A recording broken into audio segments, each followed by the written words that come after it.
కళాకారులకి ఈ గవర్నమెంట్ పోస్టులు తీయడంపై మీకు ఎలా అనిపిస్తుంది?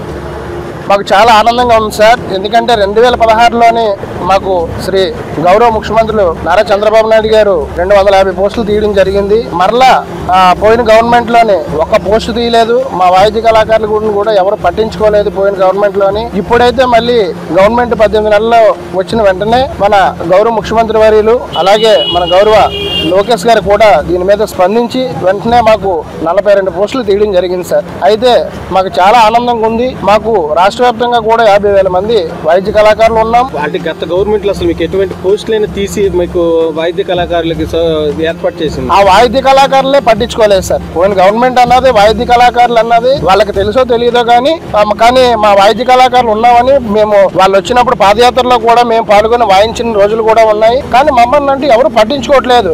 ఈ గవర్నమెంట్ అన్నది పట్టించుకొని మాకు ఈ అవకాశం కల్పించిందండి. అంటే మంత్రి నారా లోకేష్ గారు మీకు కలిసినప్పుడు మీకు ఆయన స్పందించిన తీరు మీకు ఎలా అనిపించింది? చాలా చక్కగా, ఎందుకంటే ఒక స్నేహితుడిగా, ఒక అన్నదమ్ముడిగా, ఒక రాజకీయ నాయకుడిగా మమ్మల్ని దగ్గర తీసుకొని మాట్లాడడం జరిగింది సార్.